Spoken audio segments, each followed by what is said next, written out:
Imer Noticias presenta.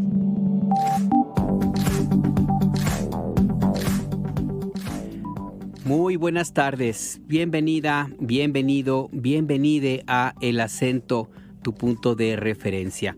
Hoy es el martes 20 de mayo de 2025, un día intenso en materia informativa, sobre todo en Ciudad de México, donde ha ocurrido pues un crimen importante en términos políticos, pero también en términos de seguridad para todos los capitalinos. Le tendremos la información completa en unos minutos. Hay también detalles sobre las investigaciones del accidente del buque escuela Cuauhtémoc ocurrido el fin de semana en el puente de Brooklyn, Nueva York. Las autoridades de Estados Unidos se hacen cargo por completo de estas investigaciones y, por supuesto, el dato que no podemos perder de vista, lo que sucede en Gaza. De esto y más le mantendremos informado en unos minutos. Por lo pronto, comenzamos. Al lamentar los hechos, la jefa de gobierno de la Ciudad de México, Clara Brugada, aseguró que no habrá impunidad en el asesinato de su secretaria particular y de su asesor, Jimena Guzmán y José Muñoz, respectivamente. En breve mensaje a los medios, la jefa de gobierno garantizó además que continuará la lucha implacable contra la inseguridad y la transformación en la capital del país. La Fiscalía General de Justicia de la Ciudad de México inició una investigación por el homicidio de Jimena Guzmán, secretaria particular de la jefa de gobierno Clara Brugada, y de su asesor José Muñoz. La presidenta de la República, Claudia Sheinbaum, envió condolencias a los familiares de los dos cadetes fallecidos por el choque en el buque en el puente de Brooklyn, en Nueva York, y homenajeó a los dos cadetes fallecidos. Madres buscadoras mantienen plantón en Calzada de Tlalpan. Exigen reunión con la Fiscalía de Justicia para coordinar las búsquedas de sus hijas e hijos desaparecidos. 14,000 bebés palestinos podrían morir en los próximos 2 días si no se permite la entrada de ayuda humanitaria, advirtió la ONU. Mientras el Reino Unido suspendió negociaciones de un acuerdo comercial con Israel, la Unión Europea revisará su acuerdo comercial con ese estado.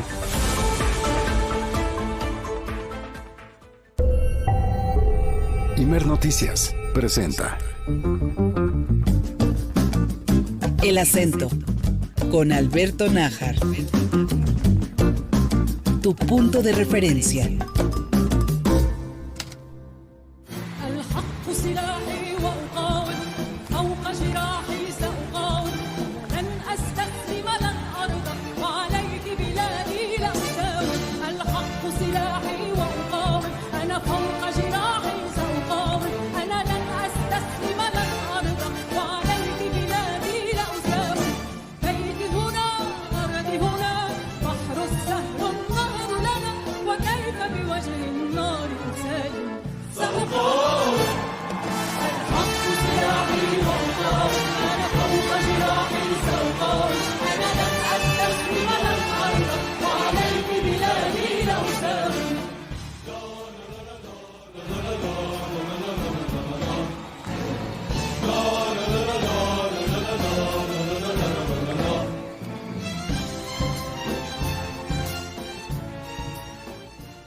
Se llama Canción para Palestina y la interpreta Julia Boutros. Ella es una cantante libanesa que interpreta esta y otras canciones de resistencia, y esta tarde la escuchamos ante esta tragedia que ha dado a conocer la Organización de Naciones Unidas, el riesgo de que en las próximas 48 horas unos 14,000 bebés palestinos van a morir si no reciben alimento de inmediato.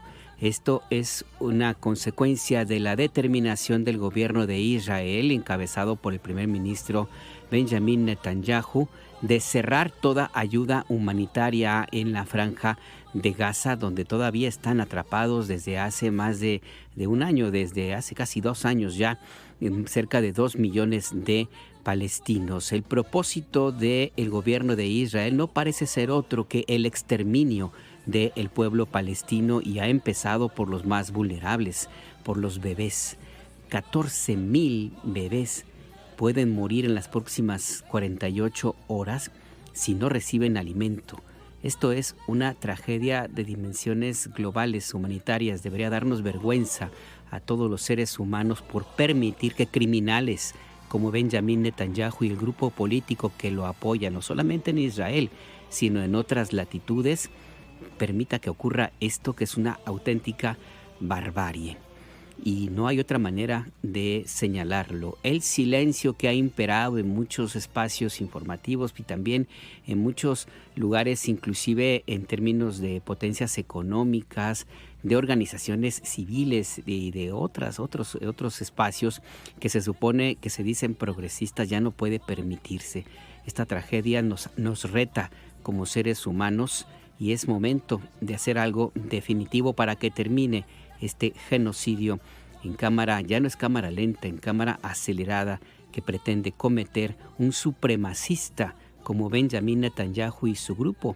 Y la verdad es que es algo realmente lamentable, porque toda comparación se queda corta. Pero siempre es importante recordar lo que los sionistas como Netanyahu y otros han reclamado por siempre como su cuasi derecho divino a estar y hacer lo que quieran, porque sobrevivieron al holocausto nazi en la Segunda Guerra Mundial. Simplemente recordar que las palabras, las intenciones, pero sobre todo las acciones que ahora cometen son exactamente las mismas que se cometieron en su contra, en contra de esta población, de esta parte de nuestra humanidad en algún momento de la historia del siglo pasado. Basta ya de silencio, hay que decir las cosas como son y ahora advertimos que no podemos permitir que esta barbarie de la muerte masiva de bebés, muerte de hambre, se concrete.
Escríbenos. Manda un WhatsApp al 55 66 31 24 27. Estamos en el acento, tu punto de referencia. Le quiero invitar a que se comunique con nosotros a nuestras vías de contacto. Lo puede hacer a través de WhatsApp 5566 31 24 27, 5566 31 24 27. Nos puede escribir a @imer_noticias, así nos ubica en X y en Threads, en hilos, o bien a @ImerNoticias, así nos encuentra en Facebook e Instagram. A mí me ubica en X como @najarnajar. Todos sus comentarios, críticas, sugerencias de temas, lo que usted guste y mande, créanos que es muy, muy bienvenido.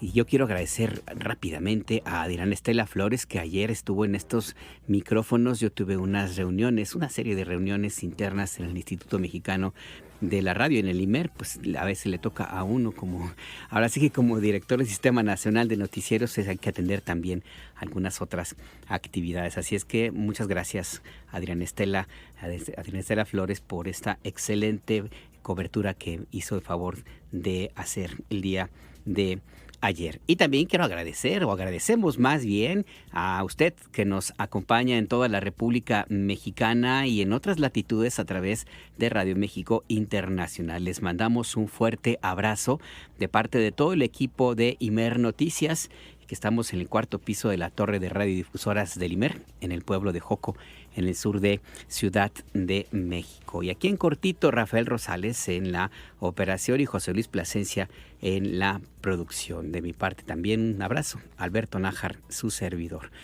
Y vamos ya con las noticias. Hay un tema que ha llamado la atención y que está pues prácticamente en todos los espacios informativos, también aquí en Imer Noticias, lo que sucedió esta mañana en Ciudad de México, en el sur de la capital, cuando una de las principales colaboradoras y uno de sus más cercanos colaboradores de la jefa de gobierno de Ciudad de México, Clara Brugada, fueron asesinados en un ataque directo, según han dado a conocer las autoridades.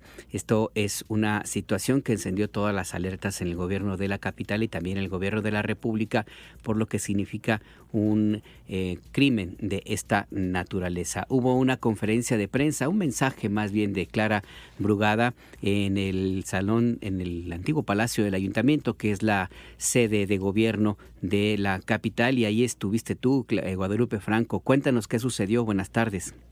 Así es, Alberto, muy buenas tardes, un saludo a todo nuestro auditorio de Imer Noticias. Pues al dirigirse a los capitalinos luego del asesinato de su secretaria particular y su asesor, la jefa de gobierno de la Ciudad de México garantizó que continuará la lucha implacable contra la inseguridad en la capital del país.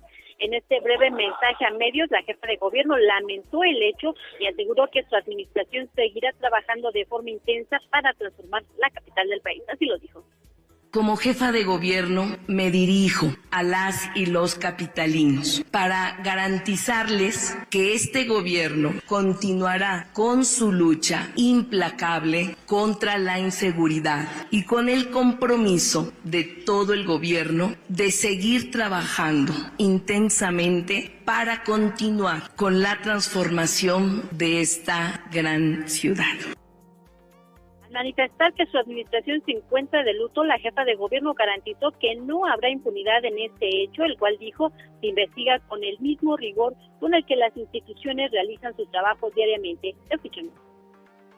Desde el primer momento, tanto personal de la Secretaría de Seguridad Ciudadana y de la Fiscalía General de Justicia de esta ciudad iniciaron las investigaciones para esclarecer este lamentable hecho. Este acontecimiento se investiga con el mismo rigor con el que las instituciones realizan su trabajo todos los días. En su mensaje, la jefa de gobierno manifestó su pésame y solidaridad con los familiares y amigos de su secretaria particular y de su asesor Jimena Guzmán y José Muñoz, respectivamente, colaboradores cercanos a quienes manifestó su gratitud y cariño por su acompañamiento en la lucha por la transformación de la Ciudad de México. Escuchemos. Me siento muy triste por la pérdida de Jimena, de Pepe, con quienes por muchos años compartimos anhelos y luchas por transformar primero Iztapalapa y ahora la Ciudad de México. Jimena, una mujer maravillosa, incansable, buena, muy buena. Y a Pepe lo conozco casi de niño. Es una de las personas más inteligentes que he conocido y sumamente responsable. Acompañada de su gabinete legal y ampliado, alcaldes y coordinadores parlamentarios del Congreso Capitalino, la jefa de gobierno agradeció el apoyo de la presidenta Claudia Sheinbaum y de su gabinete que colaboró con su administración desde el inicio de estas indagatorias. También agradeció las muestras de solidaridad de amigos y habitantes de la ciudad, así como organizaciones civiles, dirigentes y líderes sociales, además de alcaldes y diputados. Cabe mencionar que previo a este mensaje a medios, la jefa de gobierno se reunió en privado con integrantes de su gabinete, alcaldes y coordinadores de las distintas bancadas del Congreso de la Ciudad de México. Posteriormente se solicitó a la prensa al inicio de este mensaje que no hubiera preguntas y entrevistas a los funcionarios capitalinos por respeto al luto que embarga a la administración de Clara Brugada. Asimismo, se garantizó que se informará conforme a los avances de las investigaciones, mismas que serán de conocimiento público. Alberto Auditorio, el reporte que les tengo esta tarde. Gracias, Guadalupe Franco. ¿Cómo está el ambiente ahora mismo en el antiguo Palacio del Ayuntamiento? Pues aquí observamos visiblemente afectada la jefa de gobierno, además de que al término de este mensaje, cada uno de los funcionarios presentes aquí de su gabinete, de diputados locales e incluso algunos de oposición, estaban manifestándole sus condolencias a la jefa de gobierno e incluso pues sí se sentía este ambiente de dolor entre los funcionarios capitalinos. Hace unos momentos que salieron algunos funcionarios sin dar alguna opinión, y hasta ahorita pues nos mantenemos aquí a las afueras de este recinto del gobierno capitalino a la espera de alguna otra información, Alberto. Pues sí, vamos a estar muy pendientes, y es también entendible la situación que se vive en el equipo cercano de la jefa de gobierno, Clara Brugada. Seguimos pendientes, Guadalupe Franco. Buenas tardes. Buenas tardes. Sí, la verdad es que sí es un tema que hay que tomarlo con toda la precaución. No podemos especular nada. Ha habido ya una gran oleada de desinformación y quienes aprovechan de inmediato esta tragedia para tratar de llevar pues agua a su molino, para tratar de sacarle raja política, pero pues no es el caso. Lo que es importante es saber qué ocurrió y qué es lo que las investigaciones, en qué van, qué es lo que ha ocurrido, porque la Fiscalía General de Justicia de la capital se ha hecho ya a cargo de las investigaciones, y lo que se sabe es que pues pudo haber sido perpetrado este crimen por al menos 2 personas. Pero mejor escuchemos a Víctor Raúl Ramírez para que nos cuentes detalles. Buenas tardes, Víctor, adelante. ¿Qué tal, Alberto Auditorio? Buenas tardes. Así es, pues la Fiscalía General de Justicia de la Ciudad de México inició ya la investigación por el doble homicidio de Jimena Guzmán, secretaria particular de la jefa de gobierno Clara Brugada, y de su asesor José Muñoz, ocurridos esta mañana en la calzada de Tlalpan, a la altura del metro Xola. La dependencia señaló que, de acuerdo con los primeros reportes, los hechos ocurrieron mientras las víctimas se dirigían a sus labores cotidianas. En ese momento, el vehículo en el que viajaban fue interceptado por sujetos que podrían haberles disparado con arma de fuego desde una motocicleta. Por ello, personal ministerial, pericial y de la Policía de Investigación hicieron las diligencias correspondientes para el esclarecimiento de este caso. Además, se lleva a cabo el análisis de las cámaras de videovigilancia que hay en la zona, y también se recaban testimonios que permitan identificar y ubicar a los probables responsables. Cabe señalar, y ya ha trascendido información en el sentido de que una supuesta camioneta que usaron los agresores fue hallada en la calle Reina Xochitl del barrio La Asunción, en la alcaldía Iztacalco. Esto es a 10 minutos en automóvil del lugar en donde ocurrieron los hechos, y también ha trascendido que incluso podrían estar detenidas 2 personas relacionadas con los hechos. Sin embargo, las autoridades correspondientes, como es la Secretaría de Seguridad Ciudadana o la Fiscalía Capitalina, no han confirmado esta última información. Así es que pues continúan las indagatorias para dar con el paradero de estas 2 personas que presuntamente dispararon contra los 2 exfuncionarios. La Fiscalía Capitalina afirmó que no habrá impunidad, y en sus redes sociales el secretario de Seguridad y Protección Ciudadana, Omar García Harfuch, lamentó los homicidios de los colaboradores de la jefa de gobierno, Clara Brugada, y bueno, pues señaló que mantienen comunicación con el secretario de Seguridad Ciudadana de la capital, Pablo Vázquez Camacho, y con la titular de la Fiscalía Capitalina, Berta Alcalde, y de manera inmediata, dijo, se puso a disposición de la Ciudad de México equipos de trabajo para colaborar en las investigaciones y detener a los responsables. Ese es mi reporte. Gracias, Víctor Raúl Ramírez. ¿Se ha comentado si habrá algún corte informativo, más información oficial de la Fiscalía o de la Secretaría de Seguridad este mismo día? Se espera que lo haya más adelante debido a la relevancia de los hechos. Se espera que en unas horas, en unos minutos, quizá la Fiscalía o la Secretaría de Seguridad Ciudadana den información adicional a lo que ocurrió esta mañana ahí en la calzada de Tlalpan. Y finalmente, Víctor Raúl Ramírez, ese lugar tiene cámaras de seguridad, es uno de los sitios con mucha vigilancia, según entiendo. Exactamente, nosotros el recorrido que hicimos hace un rato, por la mañana contamos por lo menos 7 cámaras de seguridad, una cámara del C5, 3 en un inmueble con el número 688 ahí sobre la calzada de Tlalpan, 2 en un edificio de departamentos, y también una cámara más en un estacionamiento que hay ahí cercano a la zona donde ocurrió este doble homicidio. Así es que imágenes seguramente es que las hay, incluso ya circula por ahí alguna imagen en las redes sociales. Sí, han estado circulando a profundidad imágenes de este crimen. ¿Y llegaron militares? ¿Llegó la Guardia Nacional a ese lugar, Víctor? Sí, la Guardia Nacional se encuentra en estos momentos resguardando el lugar del doble homicidio, debido a que pues hay vidrios rotos, hay una mancha hemática también al lado de un puente peatonal, hay una patrulla también que está resguardando el lugar, hay policía de la Ciudad de México, y bueno, pues se dio para evitar que pudieran moverse algunas de las pruebas que está tomando en cuenta la Fiscalía Capitalina para esclarecer estos hechos.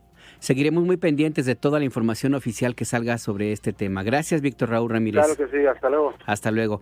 Y sí, la verdad es que es un tema que tiene que investigarse. La jefa de gobierno pues mencionó que las Fuerzas Armadas, la Guardia Nacional, el Ejército también van a participar en el resguardo, en todo lo que sea necesario. Por cierto, todo esto también ocurrió en el momento en que la Mañanera del Pueblo se llevaba a cabo y coincidentemente se presentaba el informe de seguridad en Palacio Nacional. El secretario de Seguridad y Protección Ciudadana, Omar García Harfuch, fue quien durante justo esta reunión con periodistas le avisó a la presidenta Claudia Sheinbaum de lo que había ocurrido. Se levantó de su lugar en el Palacio Nacional, Salón Tesorería, se acercó a la presidenta que escuchaba en ese momento el informe del responsable de la Guardia Nacional y le comentó lo que había ocurrido y le mencionó al parecer que ya había sido emitida una confirmación sobre este asesinato de Jimena Guzmán y de José Muñoz, y pues en ese momento dio a conocer la presidenta lo que había ocurrido, y esto fue lo que comentó. La jefa de gobierno, Clara Brugada, acaba de emitir una tarjeta informativa. El gobierno de la Ciudad de México informa que lamentablemente perdieron la vida durante una agresión directa la secretaria particular de la jefa de gobierno, Jimena Guzmán, y José Muñoz, asesor de la jefa de gobierno, en la calzada de Tlalpan y la calle Napoleón, en la colonia moderna de la alcaldía Benito Juárez. Personal de la Secretaría de Seguridad Ciudadana y la Fiscalía General de Justicia, ambas de la Ciudad de México, con apoyo del Gobierno de México. Desde el primer momento, Omar giró instrucciones para que tengan todo el apoyo del Centro Nacional de Inteligencia, de la Subsecretaría de Inteligencia, de la Secretaría, por supuesto, de la Secretaría de la Defensa y Marina, todo el apoyo que requiera la jefa de gobierno para la investigación y llegar al fondo de esta situación, que no hay impunidad. Con apoyo del Gobierno de México, ya realizan las investigaciones correspondientes para determinar el móvil de la agresión. Además, se realiza el análisis de las cámaras de videovigilancia en la zona para identificar a los probables responsables que se sabe viajaban a bordo de una motocicleta, los agresores. No habrá impunidad, los responsables serán detenidos y deberán enfrentar la justicia. Desde el Gobierno de la Ciudad de México enviamos condolencias a sus familiares. Desde el Gobierno de México enviamos condolencias a sus familiares, todo el apoyo que requiera la jefa de gobierno. Vamos a llegar al fondo de esta situación y que haya justicia. Y nuestro apoyo incondicional a la jefa de gobierno y por supuesto nuestra solidaridad de apoyo a los familiares de estas dos personas. Vienen trabajando en nuestro movimiento desde hace mucho tiempo, los conocemos, nuestra solidaridad a sus familias, a Clara, y vamos a darle todo el apoyo que requiera por parte del Gobierno de México. No sabemos hasta ahora, no tenemos más información más que esta, y por supuesto vamos a estar dando la información.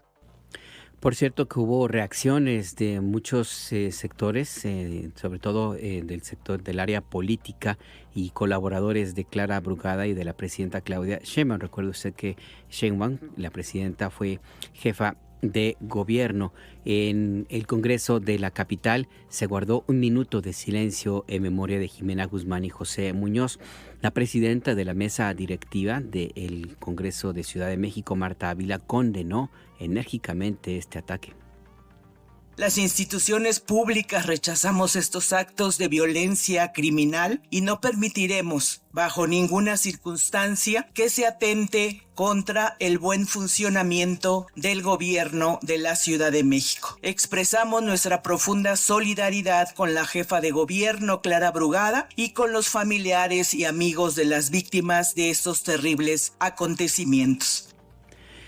Y además ha habido, como le digo, comentarios, señalamientos que destacan la historia política y personal de las dos víctimas de Jimena Guzmán y de José Muñoz. ¿Quiénes eran? Bueno, Jimena Guzmán Cuevas es la secretaria particular de la jefa de gobierno de Ciudad de México.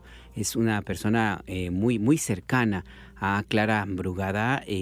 Ha sido su brazo derecho desde los dos periodos en que fue alcaldesa de Iztapalapa. Se le conoce por su capacidad de negociación y porque entiende muy bien el propósito político y también, por qué no decirlo, personal de la jefa de gobierno Clara Brugada. Ella es licenciada en Sociología por la Universidad Autónoma Metropolitana, tenía maestría en la misma área por la Escuela de Altos Estudios en Ciencias Sociales de París, en Francia.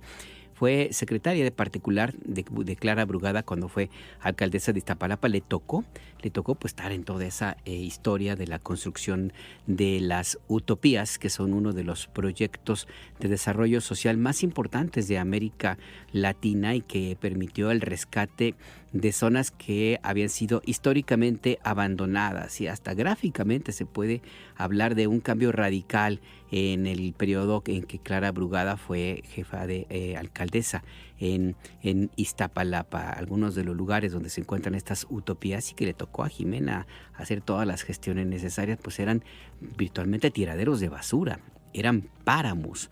En algunos eran rellenos sanitarios que habían sido ya cerrados y que ahora son uno de los espacios culturales y de apoyo y desarrollo social más importantes, como le digo, de América Latina. Jimena Guzmán fue subdirectora de giras y reuniones de trabajo en la Secretaría de Gobierno de 2015 a 2018, subdirectora de seguimiento del jefe de gobierno de la capital entre 2013 y 2015, enlace deportivo de la alcaldía Miguel Hidalgo de 2012 a 2013 y coordinadora educativa en la alcaldía Iztapalapa de 2010 a 2012. En la campaña por la jefatura de gobierno de Clara Brugada, pues jugó también un papel muy importante en todo el desempeño político necesario pues para tener el cargo que ahora tiene Clara Brugada.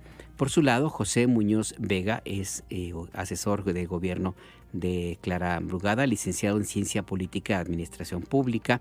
Se desempeñó como asesor de la Asamblea Constituyente de Ciudad de México de 2016 a 2017, asesor de la Mesa Directiva de la Cámara de Diputados del Congreso de la Unión de 2015 a 2018. Fue también asesor de la Asamblea Legislativa del Distrito Federal entre 2012 y 2015 y coordinador de asesores de la Delegación Iztapalapa de 2010 a 2012.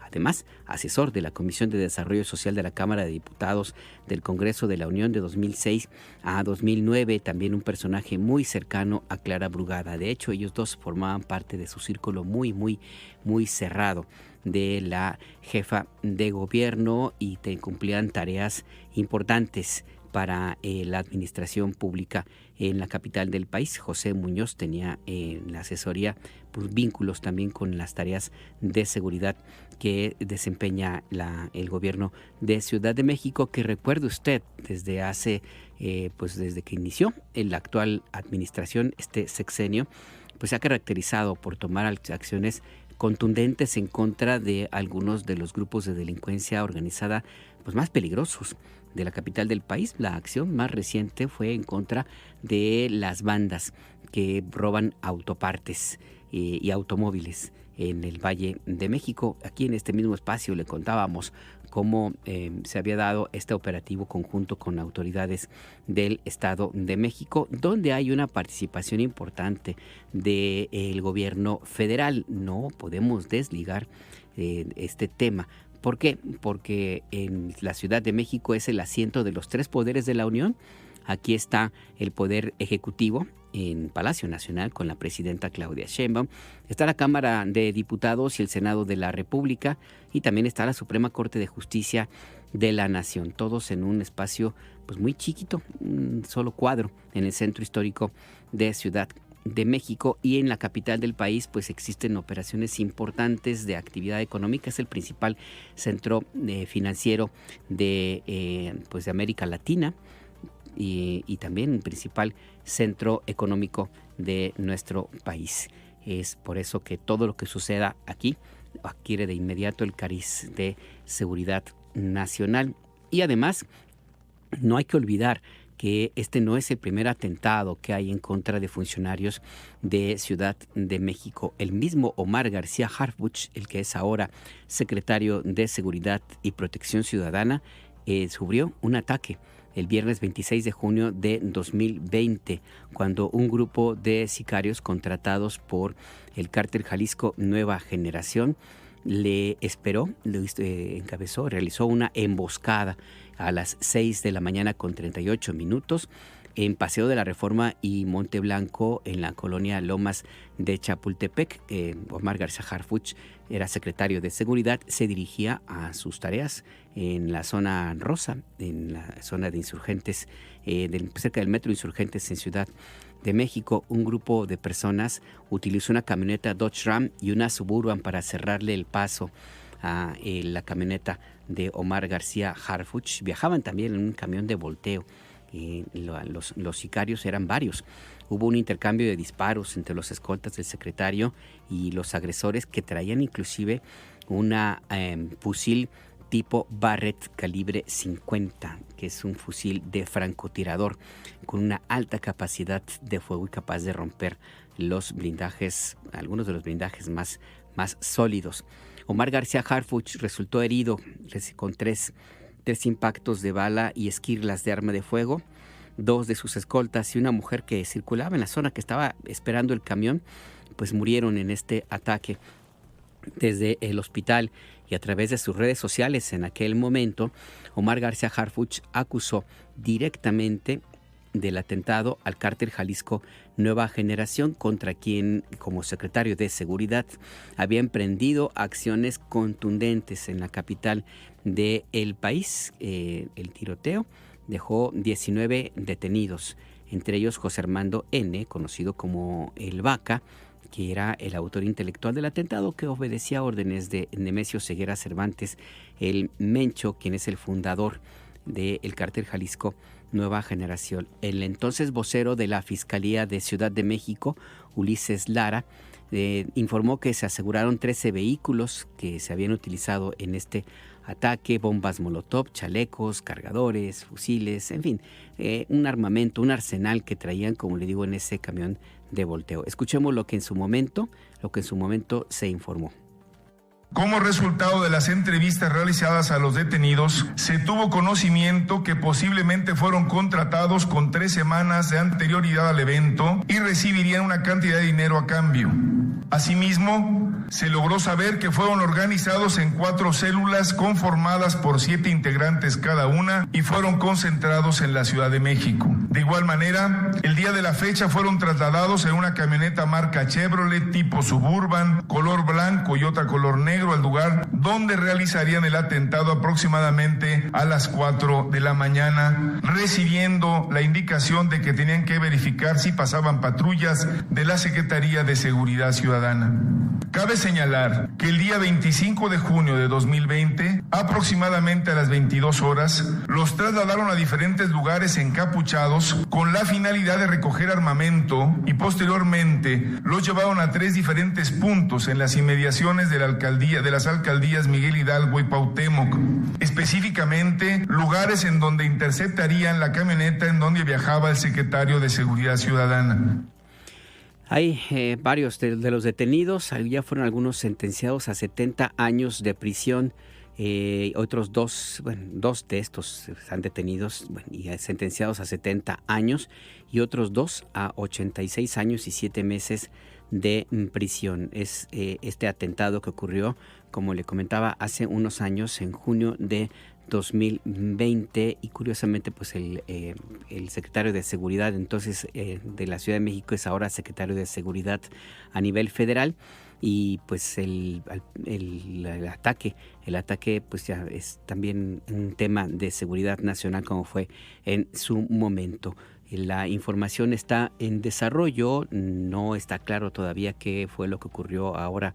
Lo que ocurrió me refiero en términos de la razón por la cual se llevó a cabo este ataque en contra de los principales colaboradores de la jefa de gobierno, Clara Brugada. Pero el mensaje de la autoridad de la jefa de gobierno pues ha sido muy claro, las acciones en contra de la inseguridad, inclusive en contra de las bandas de delincuencia organizada que están aquí, que operan hace décadas en Ciudad de México, y eso no tiene nada que ver con ningún gobierno de ninguna naturaleza, a excepción, claro, algunos que los protegieron o que por lo menos con sus acciones pues dejaron que crecieran.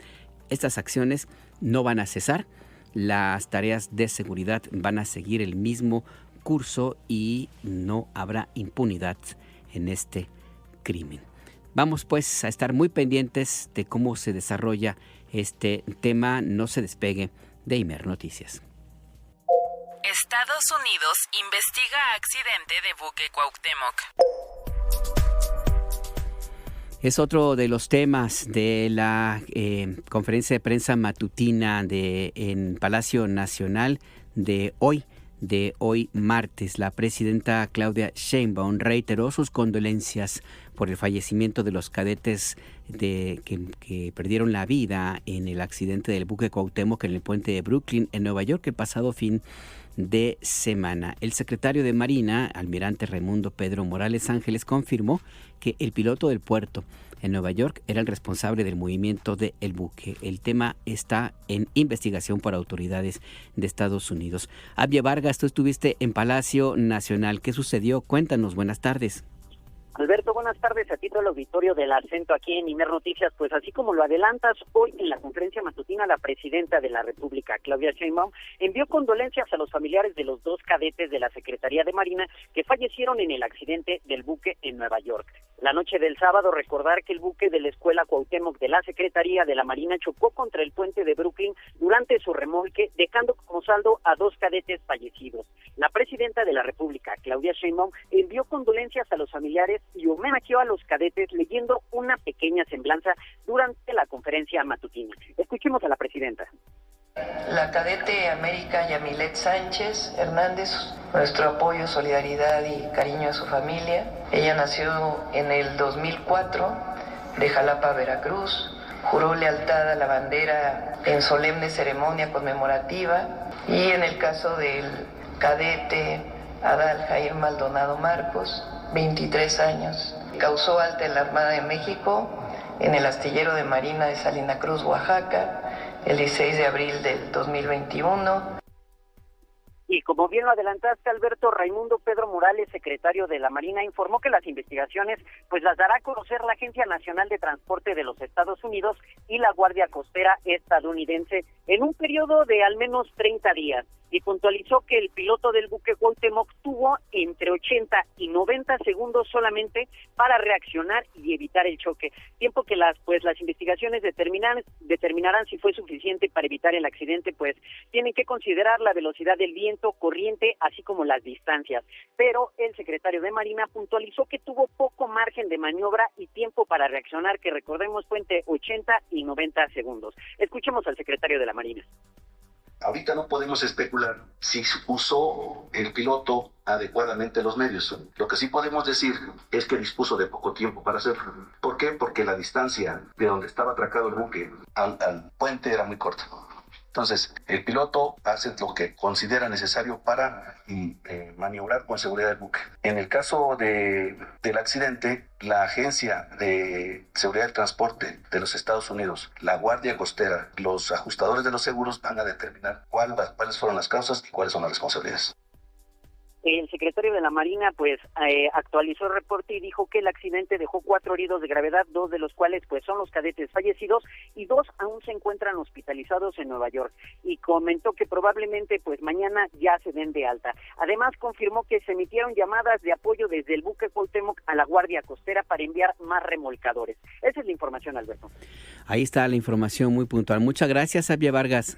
Estamos pendientes y buena tarde a todos. Buena tarde también para ti. Sí, el secretario de Marina reiteró, ya se había comentado, que el buque Cuauhtémoc, el buque escuela de la Secretaría de Marina, ha recorrido todo el mundo varias veces y cumple con todos los protocolos de seguridad y de navegación a donde llega. las indicaciones que se le dan de cómo atracar, de cómo entrar, salir de los muelles son cumplidas a cabalidad por la tripulación de los marinos. Forma parte de su educación de estos cadetes, y en Nueva York no fue la excepción. Ahí, como ocurre también en México, en Veracruz, en Manzanillo, en Lázaro Cárdenas, en Salina Cruz, o como ocurre en Argentina, como ocurre en Italia y también aquí en Nueva York, pues es un barco guía, que le llaman barco piloto, el que se encarga de guiar y a veces de arrastrar a las embarcaciones que llegan a los muelles. Y por eso las indicaciones que se siguen por parte del buque Cuauhtémoc, pues están sujetas a lo que indica el piloto de esta embarcación. Es parte de lo que se está investigando por parte de las autoridades de Estados Unidos, que, como se ha informado, tendrán su dictamen en los próximos 30 días, y hasta ese momento pues se va a saber qué fue lo que finalmente ocurrió, a pesar de que pues ya para algunos, desde el fin de semana, algunos personajes de la política, comentaristas, periodistas, inclusive hasta académicos, y algunos otros que han sido protagonistas de las peores campañas de desinformación, de ataques de violencia, de mentiras, de manipulación, pues volvieron a hacer de las suyas y utilizaron esta tragedia sin el menor respeto de las familias de las víctimas, y utilizaron o pretendieron utilizar esto que sucedió para sus fines políticos. La presidenta Claudia Sheinbaum les dijo que su actitud había sido mezquina, con lo cual pues muchos coinciden en esta actitud que se ha repetido en los últimos años, desde 2018, cuando pues el grupo que causó la profunda desigualdad y el saqueo que hubo en México, pues perdieron el poder, perdieron sus privilegios, perdieron dinero, y están desesperados por recuperarlo a costa de lo que sea, inclusive pues si en ese propósito pues el país también se pierde, y pues pierde la vida muchos mexicanos. Así ocurrió en el periodo de Calderón, no hay que olvidarlo. El acento.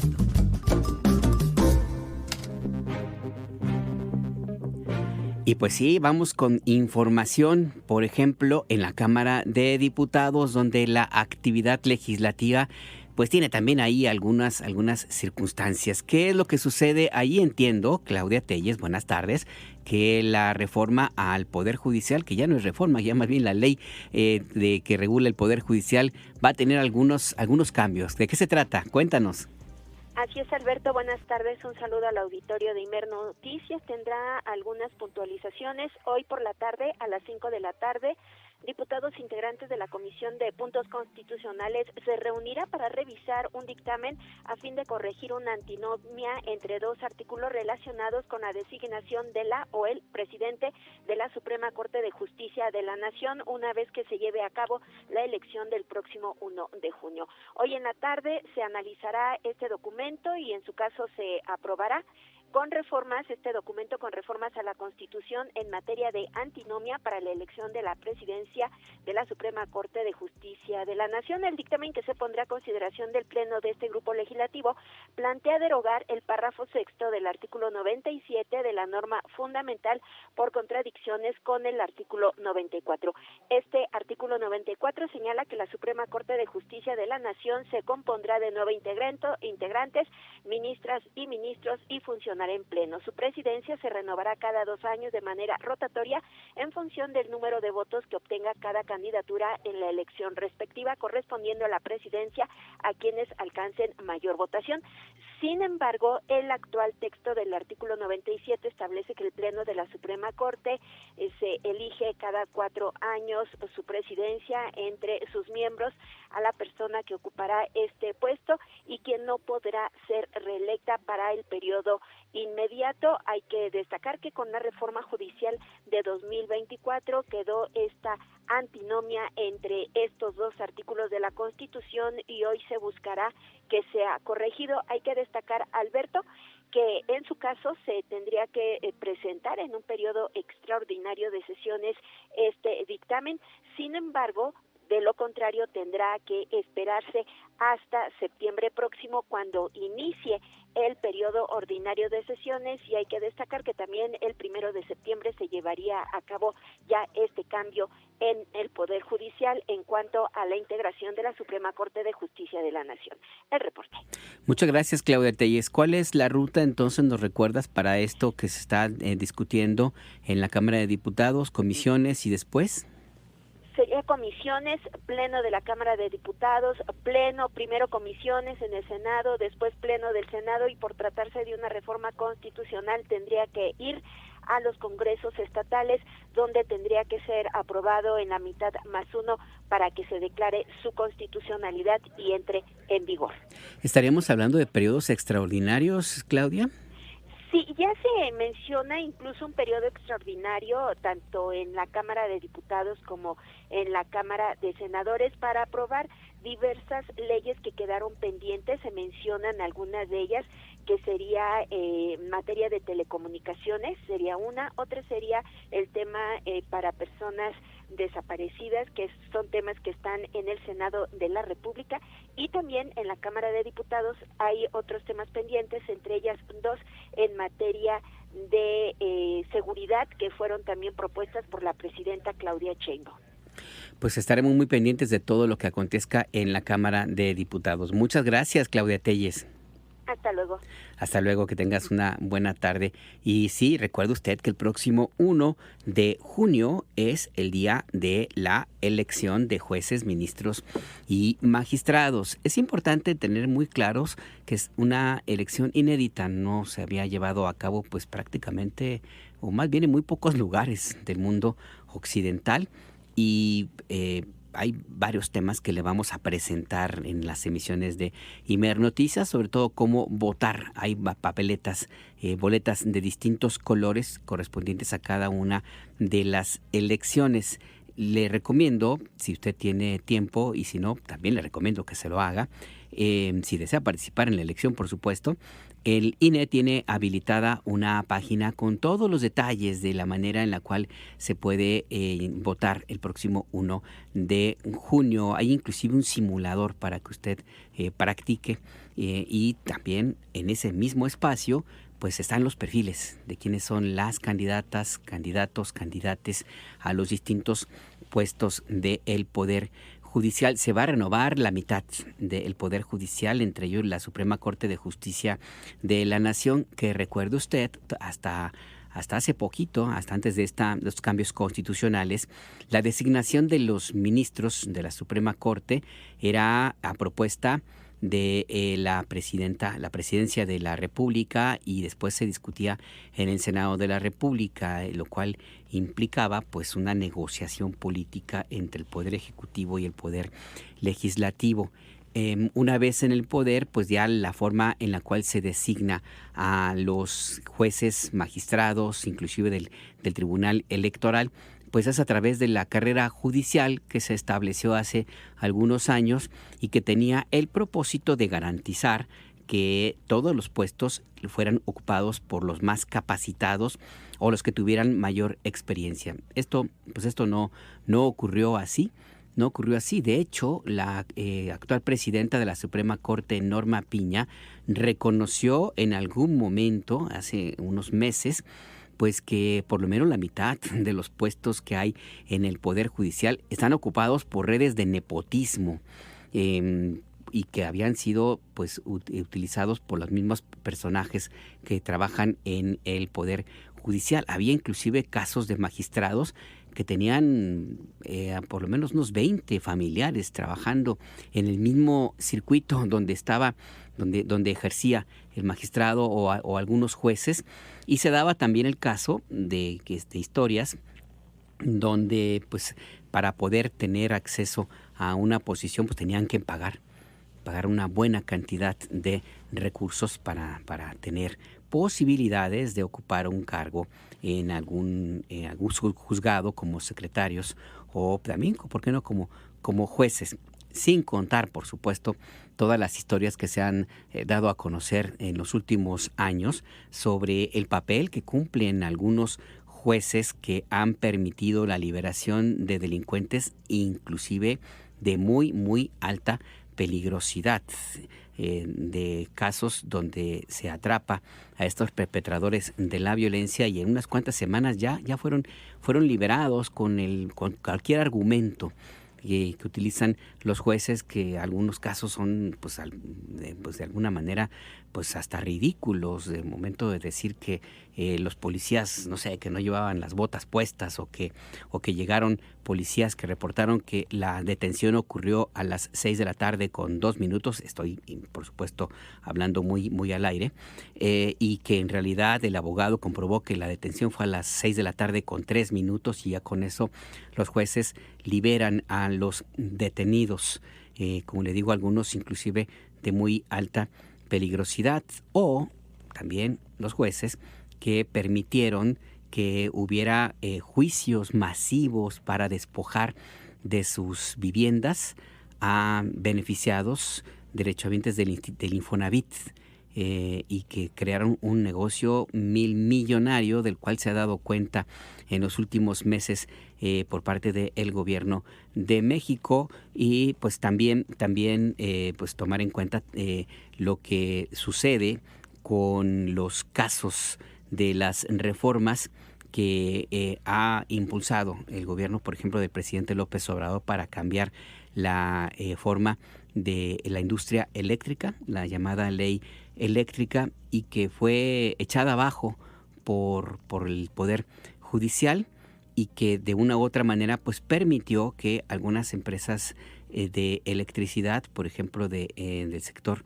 privado, inclusive algunas internacionales, pues siguieran con el control de la generación de electricidad, y los amparos masivos que se otorgaron también de una manera pues irregular, porque la ley de amparo establece que en algunos casos pues se beneficia a quien lo promueve, pero en el caso de la ley eléctrica lo que se hizo fue pues básicamente otorgar un amparo y proteger a todo mundo, inclusive, como le digo, a empresas que estaba comprobado que no cumplían con lo que habían establecido en sus en las concesiones que habían obtenido para el abastecimiento del servicio eléctrico en el país. Y así le podemos contar muchísimos casos que han estado ahí presentes y que pues ya se han dado a conocer y que motivaron esta reforma al Poder Judicial, que ya se va a concretar el próximo 1 de junio con la elección de jueces, ministros y magistrados. Recuerde también que hay una campaña que está muy, muy activa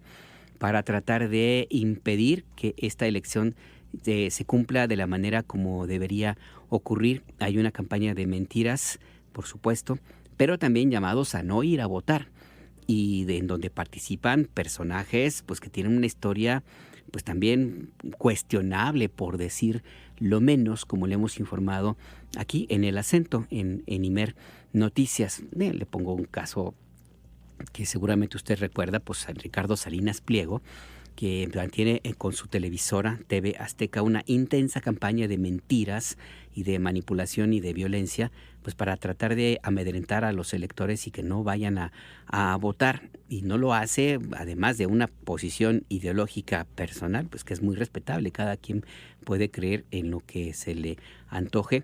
Pero en este caso, pues Ricardo Salinas Pliego es uno de los principales beneficiados de la actuación de la Suprema Corte de Justicia de la Nación como está ahora mismo. Tiene una deuda con el fisco, con Hacienda, de impuestos por más de 60,000 millones de pesos. Es lo que debe Ricardo Salinas Pliego, que se resiste a pagarlos, no quiere pagar, y ha recibido la protección de ministros de la Suprema Corte, los mismos que ya no van a estar en ejercicio, y por tanto pues la reacción de este empresario pues es como la vemos, porque se va a quedar sin protección y va a ser obligado a cumplir con la ley como todos los mexicanos. Y está el caso de otros ministros que han, José Ramón Cosío, exministros, por ejemplo, Lorenzo Córdoba y Denise Dresser, por ejemplo, que pues han tenido también una historia de abanderamiento y defensa de algunas de las causas más cuestionables en términos de la utilidad social y también de la defensa del status quo de movimientos que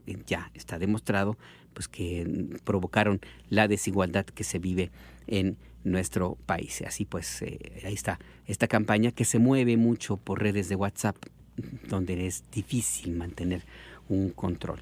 Por eso la invitación a que usted participe el 1 de junio, a que se informe, a que sepa muy bien por quién votar y cómo hacerlo, y no haga caso a todos estos grupos interesados en que pues no ocurra lo que finalmente va a suceder. Se va a renovar todo el poder judicial, se va a terminar con todos estos escándalos de corrupción y de protección a delincuentes. Se va a terminar con los casos de jueces misóginos que protegen y que liberan a feminicidas, y de casos de jueces que también protegen a agresores sexuales de niñas y niños, con argumentos también inverosímiles, como ese juez del Estado de México que liberó a un agresor sexual de una niña de 4 años porque la víctima no supo decir el domicilio exacto y el código postal de la casa donde fue abusada, donde se cometió este crimen. El juez dijo, pues como no supo decir el código postal y el domicilio exacto y la colonia, pues por lo tanto liberó a su agresor. De ese tenor son algunas de las decisiones de jueces que van a cambiar en el Poder Judicial. Así la situación. Vamos a hacer un corte, pero antes le quiero recordar que no podemos perder de vista lo que sucede en Palestina. No podemos hacerlo a un lado. El genocidio que comete el gobierno de Israel es inaceptable como seres humanos. Estos 14,000 bebés que pueden morir en las próximas 48 horas son una afrenta a todos nosotros. No lo podemos olvidar. No hagamos a un lado la mirada y no guardemos silencio ante este crimen que nos reta, que nos quita la condición humana si lo permitimos. Vamos a escuchar a Pink Floyd, Roger Waters, una canción por Palestina. Hand in hand, one day,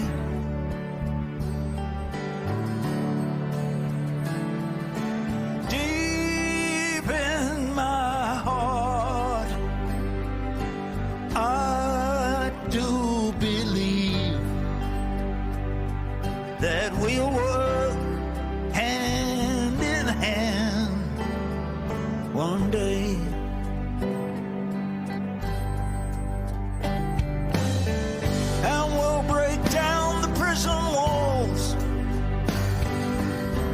We will tear down those prison walls. Together we will tear down the prison walls on that day.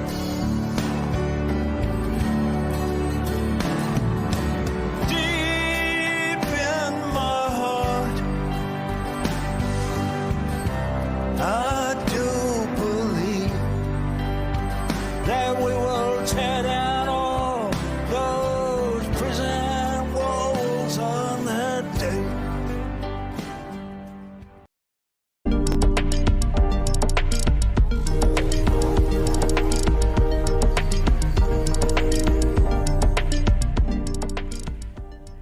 Seguimos en El Acento, tu punto de referencia. Recuerde que se puede comunicar con nosotros a nuestras vías de contacto 5566-312427, 5566-312427 en nuestro WhatsApp. Nos puede escribir a @imer_noticias, así nos encuentra en X, antes Twitter, y en Threads, en Hilos, o bien escríbanos a Imer Noticias, el nombre de este servicio informativo, en Instagram y en Facebook. A mí me encuentra como @a_najar en X. Todos sus comentarios, sugerencias de temas, lo que usted guste y mande es muy, muy bienvenido.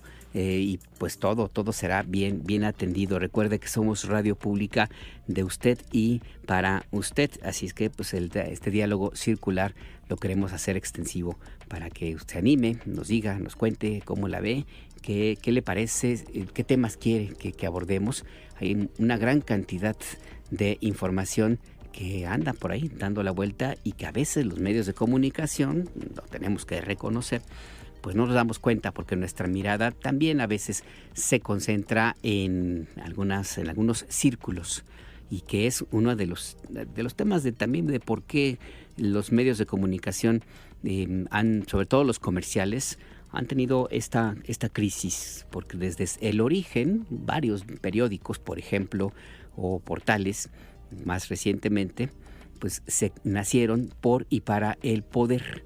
En su momento el poder político, después el poder empresarial, sobre todo a partir de los años 90, cuando se puso de moda todo el tema de la economía, del Tratado de Libre Comercio, en fin, que ya en el gobierno de Carlos Salinas de Gortari, que surgieron algunos medios de comunicación, inclusive de términos especializados en economía, y también, desgraciadamente, también hay que decirlo, pues en algunos otros poderes que no necesariamente son pues los más, digamos, legales, y es parte de la realidad de los medios de comunicación en nuestro país. Entonces, pues es importante que volvamos la mirada a lo que sucede en las calles, y se vio gráficamente en 1994, cuando la aparición pública del Ejército Zapatista de Liberación Nacional, pues que muchos medios y periodistas se quedaron desconcertados ante lo que había surgido, y no hubo una manera de clasificar lo que allí pasaba, pues porque no se sabía prácticamente nada de lo que ocurría en Chiapas, y particularmente con las comunidades indígenas, tanto de la región selva como de la región de los Altos, la región de los bosques de niebla, cerca de San Cristóbal de las Casas, que fue donde ocurrió la aparición pública del EZLN, y pues ya empezaron después todas las especulaciones en su momento. Se lo cuento porque a mí me tocó vivirlo. Yo cubrí toda esa situación en el 94 y recuerdo muy bien cómo hubo teorías de todo tipo, desde los que decían que en realidad el EZLN pues iba por yacimientos de uranio y no sé qué tantas cosas, hasta los que recordaron las historias del separatismo, que mencionaban que la idea era separar esa región de Chiapas de nuestro país.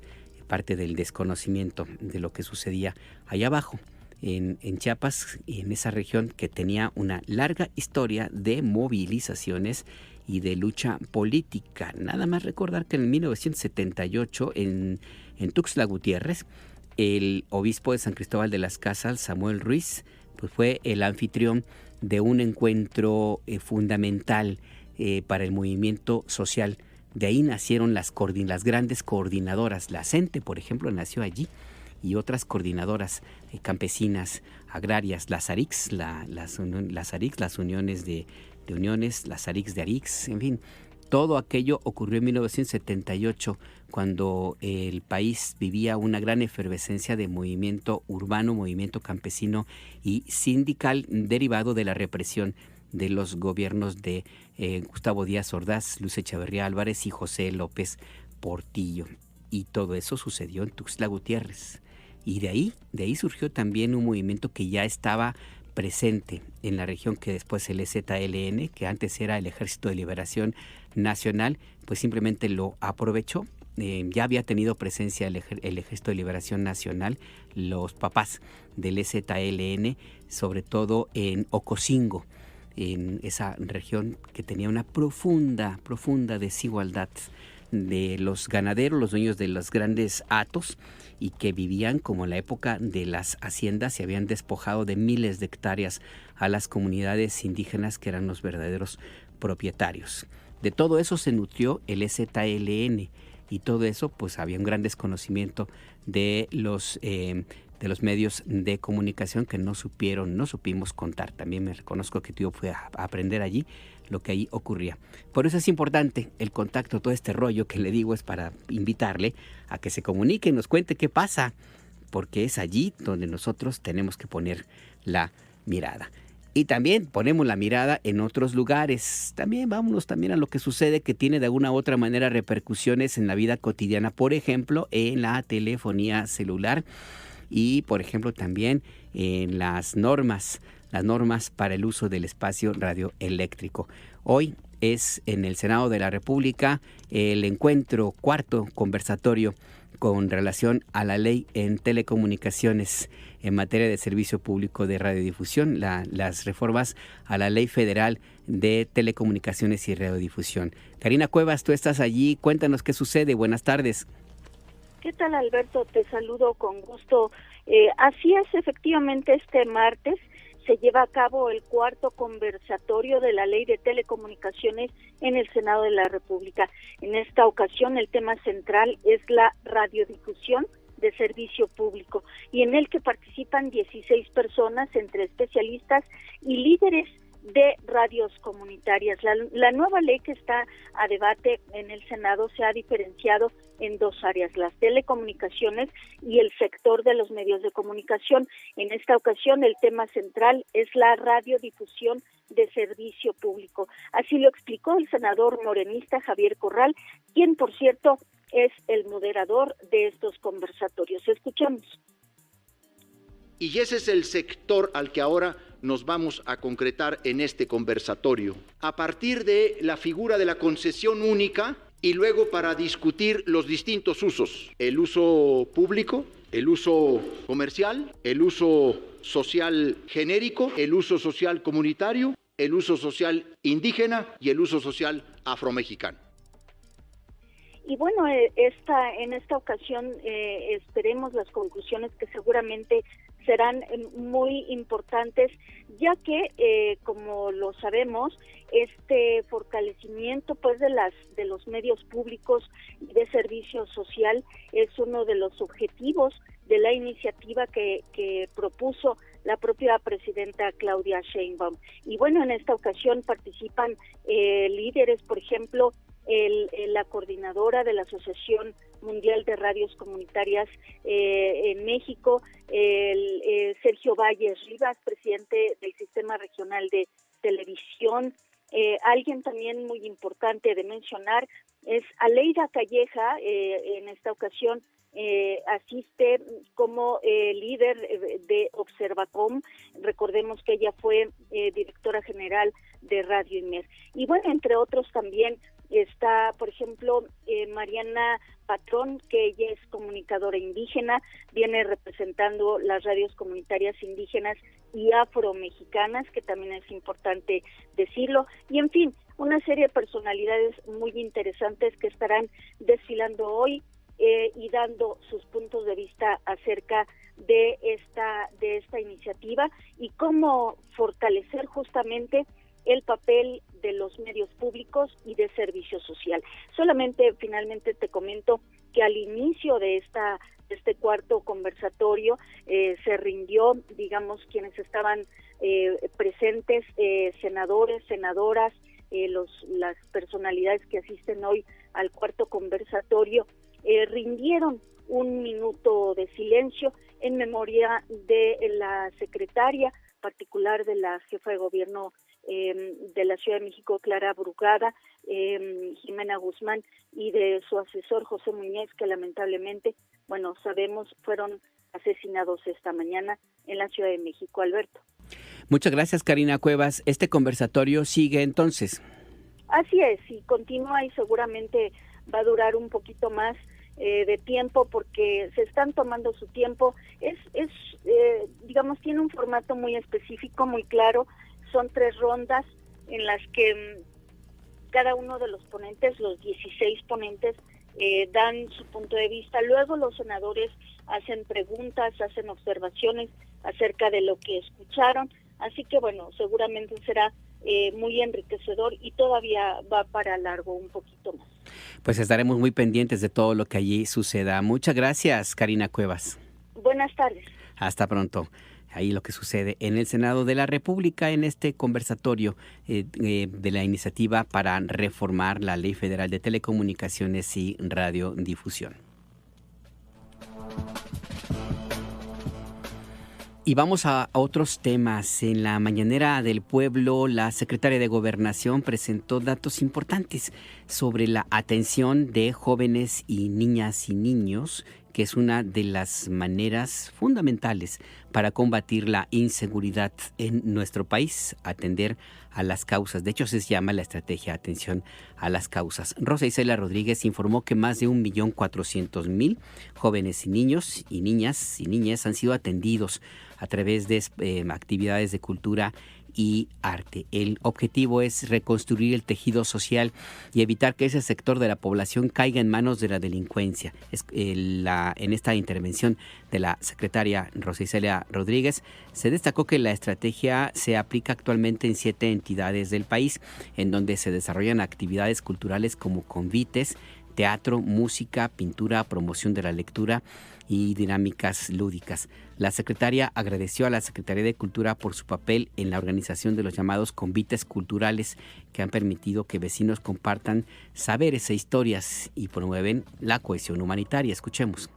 Estamos fomentando aprendizajes saludables y en estos contextos es donde queremos que permanezcan. La música contagia alegría, felicidad y paz. Por eso, en conjunto, comunidades y gobierno, hemos trabajado para llevar orquestas a centros comunitarios y recintos culturales donde ofrecieron conciertos. El movimiento corporal como medio de comunicación permite que los sentires se representen.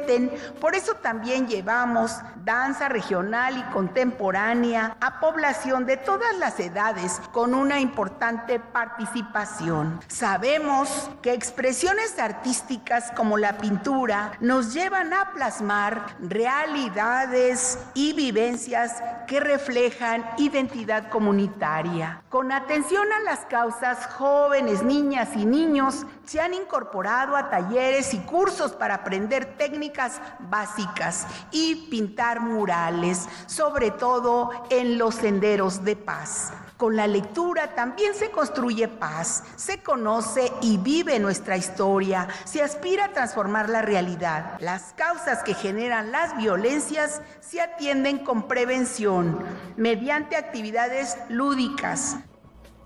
La secretaria de Gobernación destacó que a 6 meses de su puesta en marcha, esta estrategia ha logrado impactar directamente a 47.500 personas mediante actividades culturales y artísticas en territorio.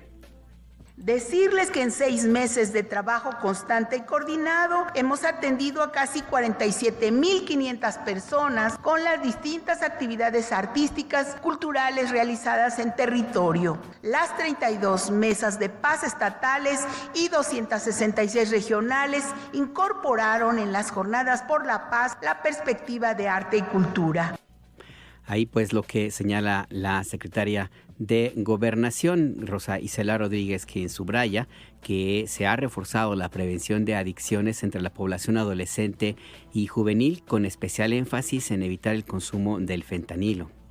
Además, las brigadas conformadas por personas servidoras públicas de los 3 órdenes de gobierno continúan visitando casa por casa a la población para identificar sus problemáticas y gestionar su atención. Vecinas y vecinos siguen sumándose a los comités de paz, desde los cuales, en coordinación con el Gobierno de México, impulsarán propuestas en beneficio de sus comunidades. Decir que la suma de todas estas actividades nos ha permitido brindar más de 1.486.000 atenciones. También reforzamos las acciones de prevención de adicciones entre la población adolescente y juvenil, con especial énfasis en evitar el consumo de fentanilo. Es parte de la estrategia que sigue el gobierno de México para combatir desde las causas la violencia que existe en nuestro país y que ha cambiado el perfil de una perspectiva militarista, como ocurrió en los gobiernos del Partido Acción Nacional y del PRI, y pues que ahora simplemente pues se ve otro tipo de circunstancias en México, que va la atención a las causas y por lo tanto pues es la estrategia que menciona la secretaria de Gobernación. Vamos a escuchar a continuación lo que señala la secretaria de Gobernación, Rosa Isela Rodríguez. En este ejercicio participaron miles de jóvenes en todo el país, desde los 15 hasta los 29 años. Se sumaron activamente instituciones de educación media superior, así como superior en los 32 estados, escuelas públicas, escuelas privadas, y se contó con el apoyo de los distintos niveles de gobierno, así como de jóvenes organizados en todo el país. En total participaron más de 1 millón de jóvenes de todas las entidades, recuperando más de 10,000 puntos a lo largo y ancho de México. Esta participación fue inédita y demuestra el gran amor de los jóvenes a su patria. Ahí pues lo que mencionó la secretaria de Gobernación. Le preguntaron a Rosa Isela Rodríguez pues cómo le había ido con el Papa. Y contó pues que tuvo esta breve conversación con el Papa, a quien le entregó la invitación de la presidenta Claudia Sheinbaum para que participe, para que venga a México, para que visite nuestro país. Y pues el Papa dijo, Rosa Isela Rodríguez levantó las manos y dijo, pues ¿cuándo? ¿No? Ya luego aceptó el Papa para venir a nuestro país y pues es parte de la información que se presentó en la conferencia de prensa matutina, que tuvo también pues otros temas, entre ellos más detalles sobre esta visita del Papa y por supuesto tareas que lleva a cabo la Secretaría de Gobernación. Parte pues de lo que ocurrió en Palacio Nacional en las mañaneras del pueblo en la edición de este martes 20 de mayo.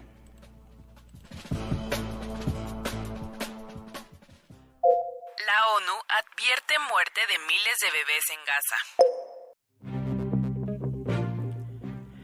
Es uno de los temas centrales que no podemos perder de vista. 14,000 bebés de la Franja de Gaza pueden morir en los próximos 2 días por el bloqueo de Israel a la ayuda humanitaria. Ha habido ya intentos de varios países para tratar de cercar a Benjamín Netanyahu y obligarlo a que desista en este intento criminal de llevar a cabo su sueño sionista, de llevar adelante lo que ellos llaman el mandato divino, porque señalan los sionistas que son el pueblo elegido por Dios y por lo tanto merecen estar allí en el territorio que dicen les pertenece, aunque en realidad no les pertenezca.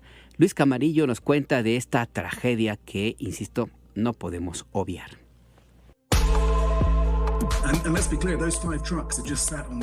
Dejemos claro, esos 5 camiones que están justo al otro lado de la frontera ahora mismo no han llegado a las comunidades que necesitan llegar. Y sabes, déjame describir qué hay en esos camiones. Es comida para bebés, nutrición infantil. Hay 14,000 bebés que morirán en las próximas 48 horas, a menos que podamos llegar a ellos. Esta no es comida que jamás vaya a robar. Corremos el riesgo de saqueos, pero corremos más el riesgo de ser atacados como parte de la ofensiva militar israelí. Corremos todo tipo de riesgos, intentando hacer llegar esa comida para bebés a esas madres que no pueden alimentar a sus hijos ahora mismo porque están desnutridas. Es la voz del subsecretario general de la ONU para Asuntos Humanitarios, Tom Fletcher, quien advierte que el tiempo se agota para 14,000 bebés en la Franja de Gaza debido al bloqueo de ayuda humanitaria por parte de Israel. Y es que Israel lleva 2 meses y medio de bloqueo total a la entrada de comida y ayuda humanitaria al enclave palestino. Sin embargo, el primer ministro israelí, Benjamín Netanyahu, trató de minimizar la situación al decir que ya permitió la entrada de camiones, principalmente con alimento para bebés, pero como escuchábamos a Tom Fletcher, solo fueron 5 camiones. Desde el 7 de octubre de 2023, con la escalada militar de Israel en represalia por los ataques de Hamas contra el sur del territorio israelí, 53,573 palestinos han sido asesinados, en su gran mayoría niñas, niños y mujeres, así como 121,688 palestinos lesionados, un gran porcentaje con heridas incapacitantes de por vida. Este martes, Gabriel Rufián, diputado del Congreso de España, compartió un listado de las y los 15,000 niños asesinados por Israel desde octubre de 2023. Recordó que la incursión de Hamas hace 19 meses dejó 1,218 muertos, pero dijo, Israel asesina en Palestina mucho antes que Hamas existiera. De los 15,000 son niños, niños asesinados por Israel. Son casi 30 páginas. 15.000 niños, 800 menores de un año. Sí, lo justifican, porque está de moda. Está de moda justificar esto. Y está muy mal que jamás una organización terrorista asesinara a 30 niños israelíes el 7 de octubre. Está muy mal. Pero es que Israel, un estado genocida, lleva 15.000. 15.000. Un estado, no una organización terrorista. E Israel asesina en Palestina mucho antes que jamás existiera. Mucho antes. Y ustedes, con su valentía y con su incorrección política, justifican esta canallada. Es de malnacido. Estos son sus nombres. Pesa, como los misiles que caen en sus cabezas. Tras más de año y medio de silencio y complicidad, países aliados de Israel comenzaron de alguna manera a alzar la voz contra la ofensiva israelí en Gaza. Este lunes, el primer ministro británico Keir Starmer anunció represalias conjuntas con Francia y Canadá contra Israel por su intención de tomar Gaza. La situación es realmente grave, inaceptable e intolerable, y por eso estamos trabajando intensamente para coordinar con otros líderes una respuesta, porque esto es intolerable, es inaceptable, y seguiremos trabajando en ese sentido. Este martes, el ministro de Asuntos Exteriores británico David Lammy confirmó las represalias al anunciar que su país convocó a consultas al embajador israelí y que las negociaciones sobre un acuerdo de libre comercio han sido suspendidas. As the Prime Minister and fellow leaders said yesterday, we cannot stand by in the face of this new deterioration. It is incompatible. Como dijo ayer el primer ministro junto con otros líderes, no podemos quedarnos de brazos cruzados ante este nuevo deterioro. Es incompatible con los principios que sustentan nuestra relación bilateral, rechazado por los miembros de esta Cámara y, francamente, es una afrenta a los valores del pueblo británico. Por lo tanto, hoy anuncio que hemos suspendido las negociaciones con este gobierno israelí sobre un nuevo acuerdo de libre comercio. Revisaremos la cooperación con ellos bajo la hoja de ruta bilateral de 2030. Las acciones del gobierno de Netanyahu han hecho esto necesario. Señora vicepresidenta, somos inquebrantables en nuestro compromiso por su seguridad y su futuro, para contrarrestar la amenaza muy real de Irán, el flagelo del terrorismo y los males del antisemitismo, pero la conducta de la guerra en Gaza está dañando nuestra relación con su gobierno. Y como ha dicho el primer ministro, si Israel prosigue con esta ofensiva militar como ha amenazado, sin garantizar la provisión, sin obstáculos de ayuda, tomaremos medidas adicionales en respuesta. No obstante, la organización benéfica internacional Oxfam afirmó que aún se necesitan medidas más serias, incluyendo el fin de todas las transferencias de armas a Israel. Tel Aviv reprochó la decisión del gobierno británico al calificarla de obsesión con su país. En tanto, Suecia informó que buscará sanciones de la Unión Europea contra varios ministros israelíes. Por su parte, la principal diplomática de la Unión Europea, Kaja Kallas, informó que iniciaron un proceso de revisión del acuerdo de asociación entre el bloque e Israel a raíz de la decisión de este país de prohibir la ayuda a Gaza. Del debate de hoy se desprende claramente que hay una fuerte mayoría a favor de la revisión del artículo 2 de nuestro acuerdo de asociación con Israel. Así, pondremos en marcha este ejercicio y, mientras tanto, corresponde a Israel desbloquear la ayuda humanitaria. Salvar vidas debe ser nuestra máxima prioridad. Fiel a su estilo, el primer ministro israelí Benjamín Netanyahu afirmó que con estas sanciones y represalias solo se premia más a Hamás. Además, hoy el político acusado de corrupción ordenó el regreso desde Qatar de una delegación que mantiene conversaciones de alto al fuego en Gaza. Por otra parte, de acuerdo con el portal de noticias Axios, el presidente de los Estados Unidos, Donald Trump, está frustrado por la guerra en Gaza y molesto por las imágenes del sufrimiento de las y los niños palestinos, y ha pedido a sus asesores que le digan a Benjamín Netanyahu que quiere que éste resuelva el asunto. Para IME Noticias, Luis Camarillo Carvajal. Eso es lo que sucede en Gaza. Vamos a conversar con la doctora Nofret Hernández. Ella es integrante de Académicos por Palestina. Doctora, buenas tardes. Gracias por esta conversación. Le saluda Alberto Nájar. Hola, Alberto. Buenas tardes a ti y al auditorio. 14,000 bebés pueden morir en 48 horas si no reciben alimento, según ha dicho la ONU. ¿Qué decir ante esta barbarie, doctora? Pues que ha tenido que llegar el saldo de muertes a más de 50.000 palestinos para que los políticos occidentales, los líderes ¿no? occidentales, por fin empiecen a decir que esto es un genocidio y a hablar de posibles sanciones a Israel. Qué vergüenza que haya tenido que pasar más de un año y llegar a esta cantidad de cifras, que 14.000 bebés estén en riesgo de morir en los próximos 2 días. También han asesinado a ayuda humanitaria bastante, no tengo esa cifra, pero por ejemplo tengo la cifra de periodistas asesinados por Israel en el último año en Gaza y son más de 200 ya. Y qué tristeza que los medios de comunicación hegemónicos internacionales y los políticos hayan tenido que esperar hasta este momento para empezar a hablar de sanciones a Israel, de criticar esta política genocida que claramente lleva siendo un genocidio desde hace un año. No sé qué más están esperando para actuar ahora, porque está muy bien que el discurso esté cambiando, eso a mí me llena un poco de esperanza. Es un signo de que en efecto Netanyahu, el gobierno, al menos el gobierno de Netanyahu, se está quedando aislado, y él personalmente está quedando aislado, pero no es suficiente con ello. Es necesario aislar al gobierno de Netanyahu, al gobierno de Israel, para obligarlo a negociar y que pare este genocidio. ¿Hasta dónde es necesario que se profundice esta presión política internacional, doctora? Se lo comento porque ya en este año somos muchos los que han señalado que tiene que haber también una presión interna por parte de Israel, que tendría que tomar acciones más decisivas para terminar con esto. ¿Será suficiente este cerco que se empieza a tejer 50.000 muertos después, pero que ahí está, doctora, o tendría que haber una actuación más decisiva interna por parte de del pueblo de Israel? Creo que ambas cosas van a servir y de hecho también hay una minoría dentro de Israel que está, por ejemplo, hace también unos 2 o 3 días marcharon palestinos e israelíes, de los que viven dentro del territorio israelí, pues, ¿no? Los palestinos con ciudadanía israelí.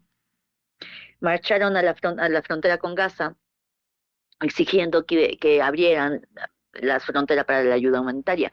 Y varios de estos activistas, la mayoría creo que eran israelíes, fueron detenidos, lo cual te habla de que pues este régimen no solamente está llevando a cabo un genocidio, sino que también, como un buen régimen autoritario y supremacista, pues está acallando la oposición interna. Y por las manifestaciones que he visto, esta, bueno, es la más reciente, pero también hay manifestaciones creo que más constantes dentro de Israel, o sea, los israelíes llevan fotos de los niños asesinados en Gaza, de los niños palestinos. Y esto también me llena de esperanza, porque quiere decir que aunque siga siendo una minoría, se están atreviendo cada vez más y quizás están creciendo para exigir a su gobierno que pare con esta masacre. Y eso está bien, pero sí creo que no va a ser suficiente, porque los están oprimiendo desde adentro. También por eso es que es importante, como bien lo mencionas, Alberto, que desde afuera se siga presionando por todos los medios posibles al gobierno de Israel, y la única forma en que se le puede presionar es como se hizo con Sudáfrica, es decir, aislarlo simbólicamente, boicotearlo, como lo están haciendo en algunos países europeos, al no poder, ahora hace poco fue la Eurovisión, ¿no? Entonces no lograron que Israel saliera del concurso de Eurovisión, como sí pasó, que lo sancionaran, como sí pasó con los rusos cuando invadieron Ucrania. Pero entonces lo que hizo, por ejemplo, la televisión, creo que española y la belga, es que cuando cantó la concursante israelí, pues bajaron la señal y pusieron una pantalla en negro diciendo que pues no estaban de acuerdo con la participación por tal y cual cosa, ¿no? Por esta masacre de este integrante, ¿no? Entonces, bueno, eso es algo también, o sea, este tipo de boicots culturales que se hicieron también cuando el apartheid en Sudáfrica en los 90 sirvieron para obligar al apartheid de Sudáfrica a desmantelar el apartheid. Pero además de eso, también tenemos que pedir el boicot económico, dejar de de comprarle a Israel armas o mandarle armas, ¿no? O sea, bueno, nosotros no le mandamos armas, pero nosotros le compramos armas a Israel, o tecnología, ¿no? Y por el otro lado, también otra forma de boicot puede ser el exigir la ruptura diplomática con Israel. Y esto, o sea, venimos diciéndolo justamente en el grupo que represento de diferentes académicos de diferentes universidades del país. Venimos diciéndolo desde el inicio, la ruptura diplomática con Israel, o por lo menos el mandar llamar a nuestro embajador, es un acto diplomático simbólico que puede aislar a Israel de manera diplomática también, y hacerlo ver que, pues, o sea, si te quedas sin economía, o sea, si tu economía empieza a ser mermada, si la gente del interior empieza a criticarte, pero también a irse, porque también hay israelíes que se están yendo, que tienen doble nacionalidad, se van a Inglaterra o Estados Unidos porque no quieren que sus hijos crezcan siendo genocidas, pues en algún momento se van a ver obligados a negociar. Entonces yo creo que ambas cosas no son excluyentes. Tenemos que seguir también desde fuera exigiendo ese aislamiento por parte de nuestros gobiernos o nuestras instituciones educativas, culturales, etcétera. Pues por lo pronto el punto también de partida, doctora Nofret Hernández, es terminar ya con este silencio, por lo que le agradezco que nos ha compartido estas reflexiones sobre esto que no podemos permitir. Muchas gracias, doctora. Gracias a ti. Buena tarde. Buena tarde. Es la doctora Nofret Hernández, integrante de Académicos por Palestina, y esto que nos ha compartido, fundamental recordar la historia. Este régimen criminal del apartheid en Sudáfrica se venció por fuera, con el aislamiento y la exhibición de la vergüenza social que significa ser genocida, ser racista, ser clasista, en este caso en Sudáfrica.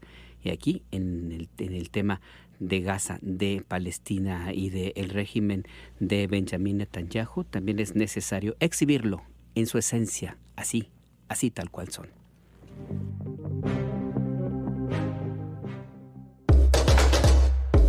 La jiribilla.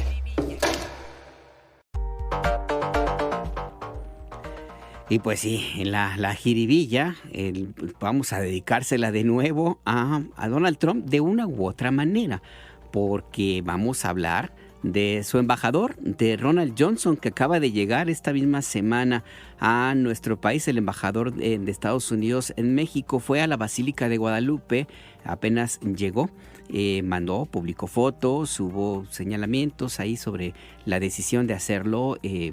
Es su fe, es católico, dio gracias y pidió la intervención de la morenita del Tepeyac para que le ayude. ¿Y sabe qué hizo después el embajador Ronald Johnson? Pues se fue a cenar con Eduardo Verástegui, uno de los personajes, pues es de ultraderecha, es amigo de Donald Trump, se toma fotografías con él y es absolutamente antiderechos. Y en esta cena, Ronald Johnson dijo que Eduardo Verástegui era su hermano. Vamos a escucharlo. Que Dios les bendiga a todos. Y gracias a México para hermano aquí y mis otros hermanos y hermanas. Gracias. Amén. Gracias, embajador. Bueno, pues ahí lo que dijo Ronald Johnson en esta visita, que ya ha sido criticada, pues porque rompe con todos los protocolos diplomáticos, porque pues está ahora sí que tomando partido por alguien que quiso ser candidato a la presidencia de nuestro país, que promueve una agenda absolutamente antiderechos, que pretende regresar a los tiempos de la Edad Media y que pues promueve, pues sí, este tema de la crítica constante a todo lo que tenga que ver con la libertad de expresión, la libertad sexual, la libertad de ejercer los derechos de las mujeres, por ejemplo. En fin, en esta cena a la que fue Ronald Johnson, que le dijo hermano a Eduardo Verástegui. Por cierto, ahí estuvieron en esta cena, según dio a conocer el mismo exactor, Verástegui publicó en sus redes sociales fotografías y videos de de esa reunión. Participaron Carlos Slim Domit, el empresario, y el cantante Emanuel. Ahí estuvieron en esta cena, la controvertida. Pues ahora sí que no fue come si te vas, más bien come si te quedas. En fin. La mentira nuestra de cada día. Hay muchas mentiras, pero una que ha cobrado relevancia en los últimos días es la que han dado a conocer a algunos personajes, pues también con una historia política cuestionable. Por ejemplo, Simón Levy, quien en su cuenta de X publicó imágenes de unas supuestas investigaciones que se llevarían a cabo en Estados Unidos en contra del expresidente Andrés Manuel López Obrador. Este personaje, Simón Levy, pues publica datos de investigaciones, número de expedientes que dice que están verificados y que mencionan pues de investigaciones, como le digo, y de denuncias de personas en Estados Unidos. Solamente que cuando se hicieron las consultas de estos supuestamente expedientes verificados, resultó que correspondían a casos cerrados, que correspondían a otro Andrés López Obrador, a otra persona, no el expresidente, o en un caso en particular, como según fue exhibido, pues correspondían esta denuncia que presentó este personaje, Simón Levy, a una que efectivamente presentó un estadounidense que está recluido, que denunció al expresidente Andrés Manuel López Obrador, denunció a una actriz, a Maribel Guardia, denunció a Donald Trump, denunció a artistas, en fin, alguien que pues evidentemente, según se investigó, pues no está bien de todas sus facultades mentales, y esa es la denuncia que se presenta como la que supuestamente existe en contra del expresidente Andrés Manuel López Obrador. El tema cobró relevancia porque se repitió y se repitió y se repitió y se repitió, pues como ocurre con las olas de desinformación, y llegó a Palacio Nacional. La presidenta Claudia Sheinbaum esto dijo. Pues hay muchos rumores, son rumores. México no ha sido notificado de nada en particular que tenga que ver con esto de que supuestamente había unas listas. Ayer también veía de una persona ahí que ni voy a decir su nombre, que aseveraba que no sé cuánta cosa, de no muy buena reputación, por cierto. Pues sí, este personaje es Simón Levy. Así pues, la mentira nuestra de cada día. El acento.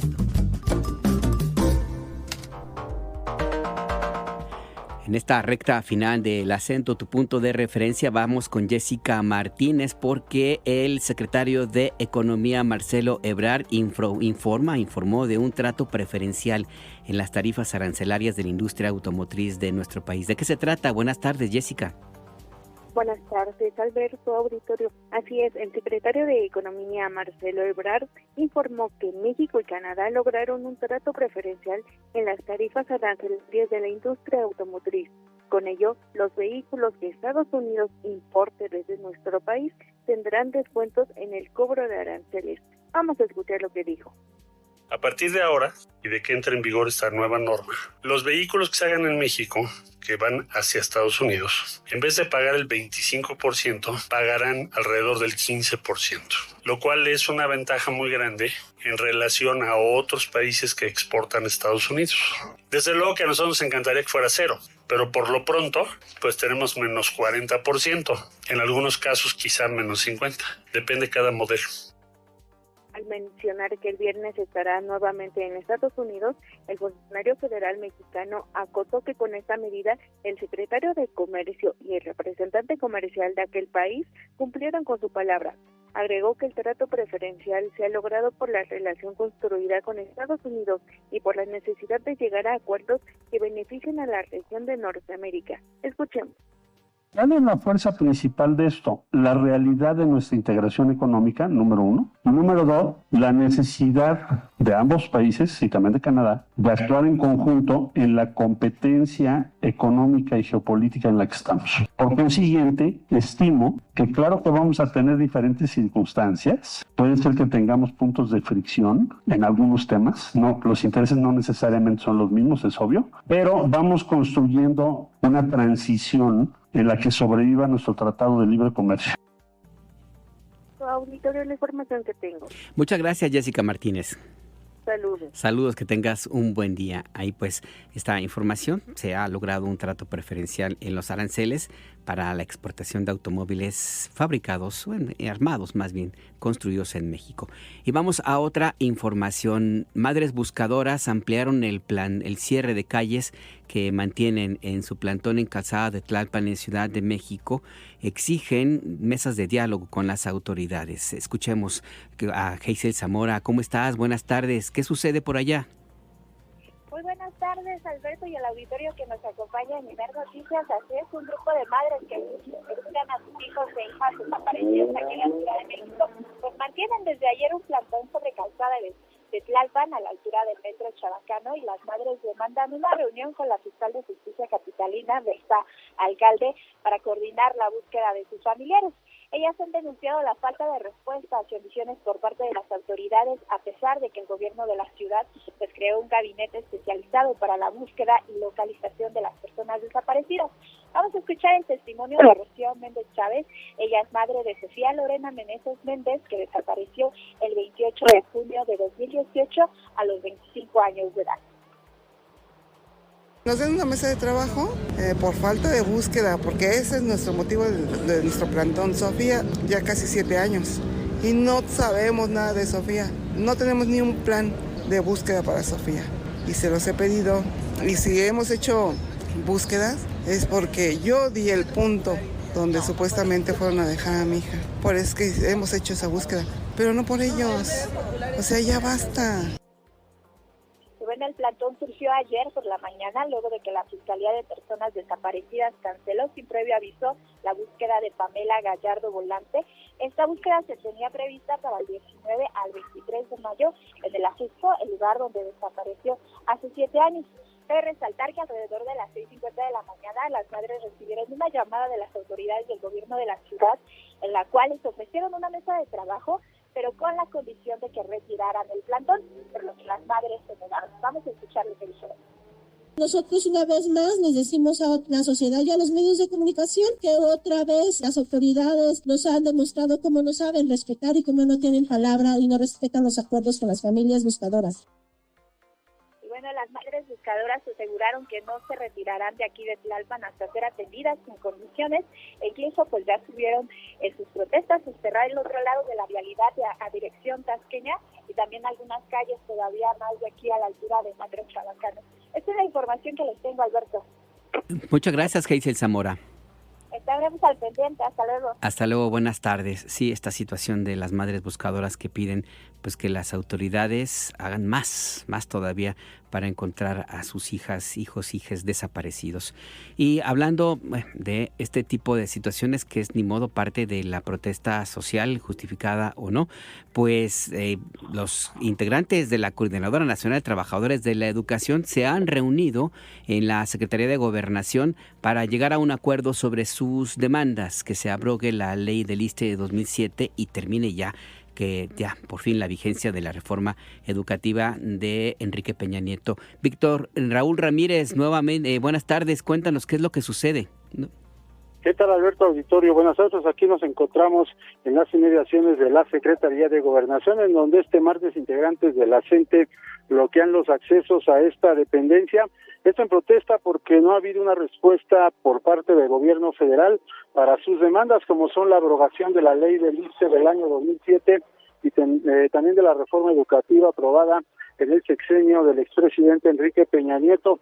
Además, las maestras y maestros indicaron que tampoco ha habido una respuesta positiva por parte de la presidenta Claudia Sheinbaum para reanudar la mesa de diálogo, y es por ello que decidieron bloquear la Secretaría de Gobernación.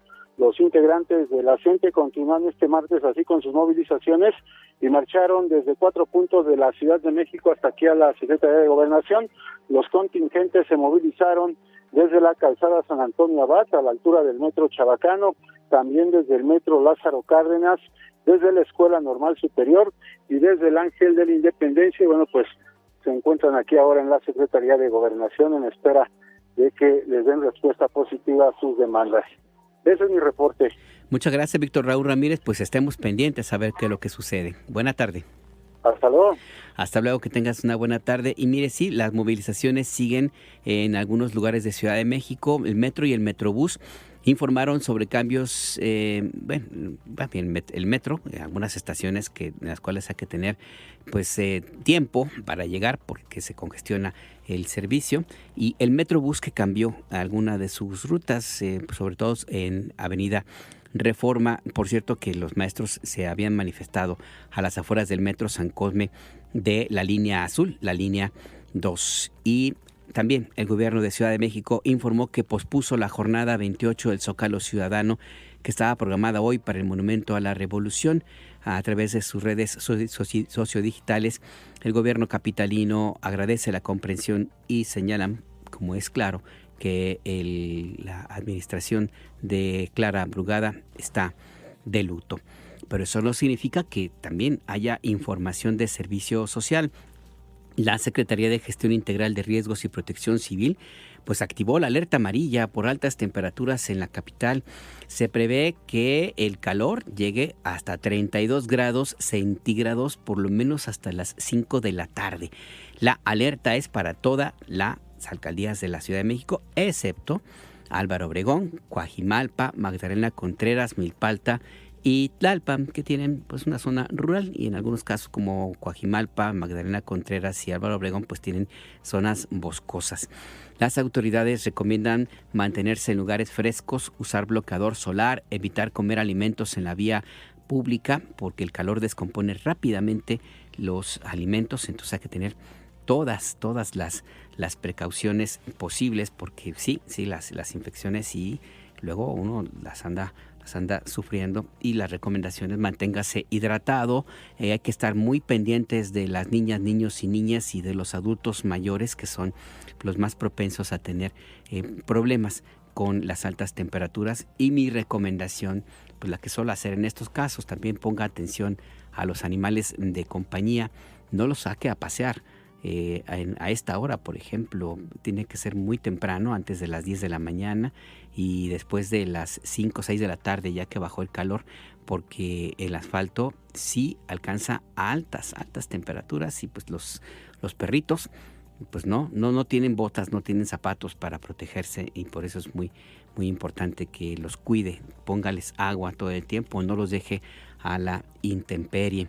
Y es que estamos en una onda de calor que se supone que en la capital del país va a terminar mañana, pero pues uno nunca sabe. Y mientras tanto, pues ya hay información sobre incendios forestales.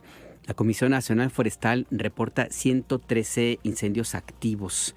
Hay una afectación de 135,000 hectáreas y 19 áreas naturales protegidas también con problemas.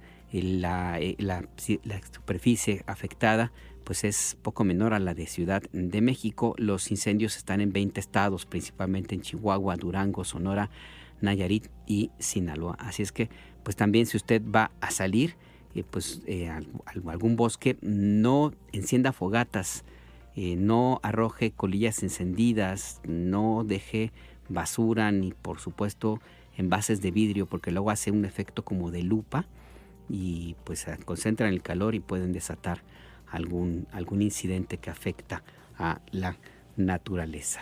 Ahí pues las recomendaciones en este martes 20 de mayo. Pues ya nos vamos. Antes de despedirnos, le comento pues varias cosas. Una, no se despegue de Imer Noticias. Toda la información va a estar en tiempo real a las 6 de la tarde. Es SPR Informa, tu punto de referencia, con Gustavo Ramírez, y mañana a las 7 de la mañana en punto, Entre Líneas, con Adriana Estela Flores. Y esté también usted muy pendiente de nuestras redes sociodigitales y nuestra página web Imer Noticias. Ahí tiene todos los detalles, las actualizaciones y toda la información que usted escucha al aire en la radio y en streaming, y la tiene usted ahí a su disposición. Así es que pues todo el Imer Noticias trabaja por y para usted día y noche. Yo le espero mañana a la 1 de la tarde en punto, en una emisión más de El Acento, tu punto de referencia. Lo dejo con Jorge Drexler y esta canción que fue la icónica de la película Diarios de Motocicleta, donde se dio cuenta del viaje que emprendió Ernesto Guevara el Che desde su natal Argentina hasta México, que lo hizo en motocicleta y que fue un viaje que le nutrió personal y políticamente y le preparó para la odisea y la hazaña, lo quiero poner de esa manera, que protagonizó después en la Revolución Cubana y después en el movimiento de independencia, libertad y derechos sociales de toda América Latina. Hasta pronto. Rema, rema, en esta orilla del mundo, lo que no expresa es baldío. Creo que he visto una luz al otro lado del río.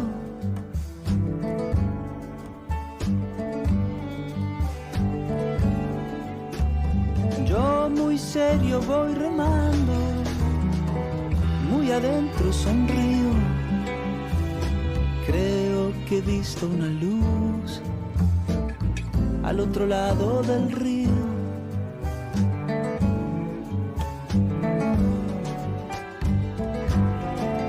Sobre todo creo que no todo está perdido. Tanta lágrima y yo soy un vaso vacío. Imer Noticias presentó El Acento con Alberto Nájar. Tu punto de referencia. Las opiniones aquí expresadas son responsabilidad de sus autores y no representan la posición editorial de Imer Noticias.